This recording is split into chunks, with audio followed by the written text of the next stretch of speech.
They threaten us directly or with veiled threats. Of course, we respond as we should. They always take examples. They will tell us, Thomas Sankara tried to do it like this, but where is he? He is dead. Tomorrow our children will grow up. They will ask questions. Were our parents cowards to leave us in slavery? Whether we are alive or dead? We will feel it. From this platform, I would like to say that African people are the most peaceful people. When you recognize the wrong, you must tell the people. Scotland Yard just issued an arrest warrant for Ibrahim Traoré. Sounds like a legal move, right? But here's the shocking part. Traoré calls it a weapon of humiliation, not justice. A colonial tactic disguised as law. Imagine a warrant not as an act of order, but as a threat saying bend or break. This isn't just about one man. It's about who gets to decide the future of a nation. Stay with me, because the warrant may not weaken him. It may actually make him stronger. Before we move on, please take a moment to subscribe to the channel and like the video. Our children will ask us questions. Imagine if in Burkina we refuse to fight, and we accept to submit to live in slavery. The Haitian president, he tried to do it like this. Where is he? He is dead. Gaddafi tried like this. Where is he? He is dead.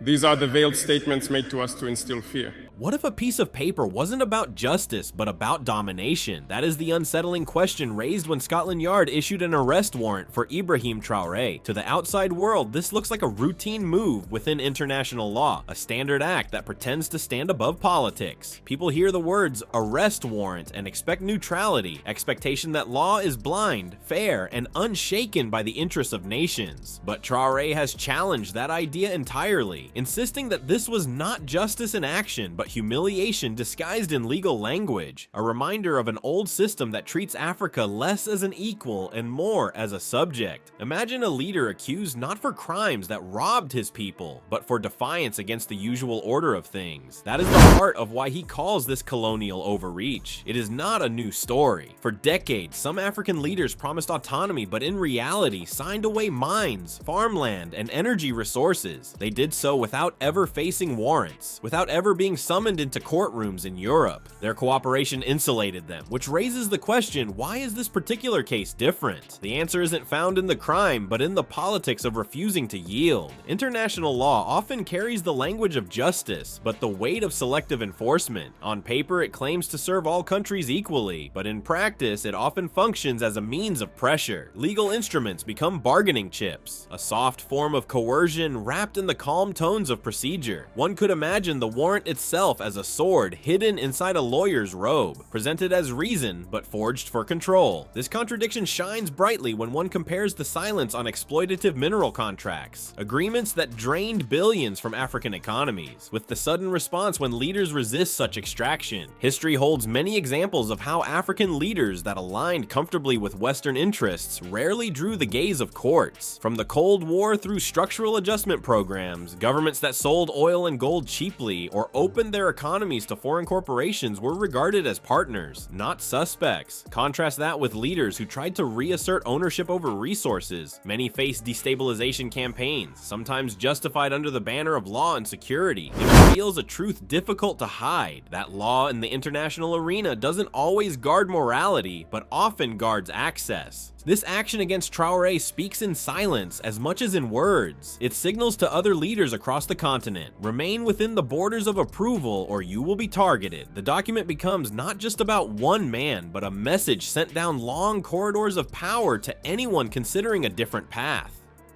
For populations watching from villages to crowded cities, it becomes a drama about sovereignty itself. Ordinary people understand that if their leaders are punished for safeguarding resources, then their dreams of schools, hospitals, and independent growth remain at risk. And yet, instead of breaking Traoré, the warrant has become evidence for him, evidence that the struggle for Burkina Faso's independence is not just internal, but contested from abroad. Each accusation reinforces his claim that sovereignty is a battle fought on multiple fronts, through soldiers defending borders, through policies reshaping resource management, and even through paper stamped in foreign capitals. The very document meant to corner him has been reframed as part of a larger political fight, where Burkina Faso's right to chart its its future hangs in balance. If laws can be weaponized, then we must ask, what lies beneath this fight?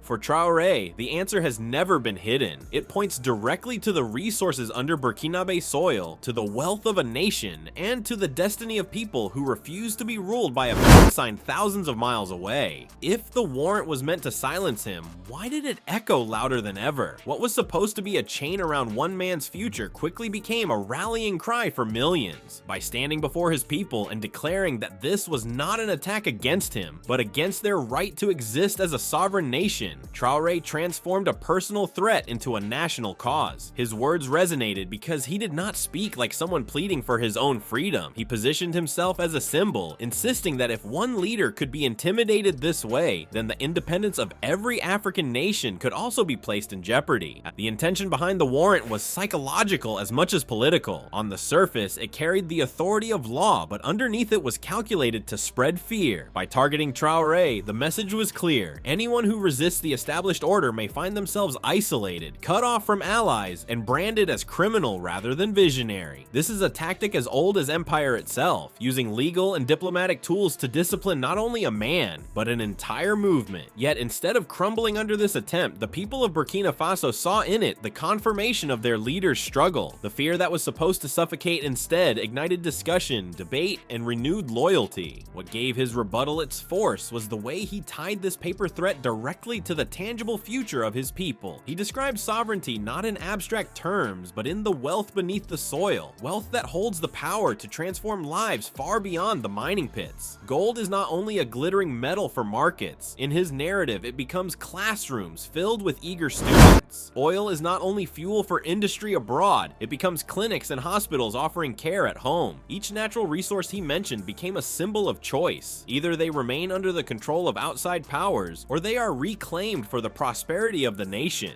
Outside of Burkina Faso, opinions fractured. Some international voices insisted the warrant was a step toward accountability, while others questioned why the same legal frameworks often turn silent when corporations exploit vulnerable economies. This division underscored the dual nature of modern diplomacy, where justice is filtered through politics and neutrality is often compromised. For observers across Africa, the episode presented a familiar dilemma. Are leaders judged for their actions or for the positions they take against entrenched global systems? Beyond rebuke, Traoré presented a developmental path that speaks directly to why these pressures exist. In his vision, growth comes not from dependency or perpetual aid packages, but from building internal capacity, training engineers, supporting farmers, and developing industries that create jobs without foreign strings attached. His stance draws a stark contrast. Governing under terms dictated abroad means extracting resources only to enrich others. Governing under national will means directing wealth inward, toward endurance and dignity. This is what elevated his response above mere defiance. It became a pitch for self-reliance, a story in which the people could see their children's lives improved by courage today. The warrant was never just a legal notice. It became a test of resilience, a way to measure whether a nation's will could bend under outside pressure. Instead of silencing him, Traoré reframed it as evidence that Burkina Faso's fight for independence is alive and urgent. What does this mean for all of us? It forces us to ask who defines justice in global politics and how sovereignty is claimed or denied. History shows documents can restrain hands, but they cannot bind freedom itself. Paper may weigh heavy, yet it cannot arrest the spirit of a people determined to own their destiny.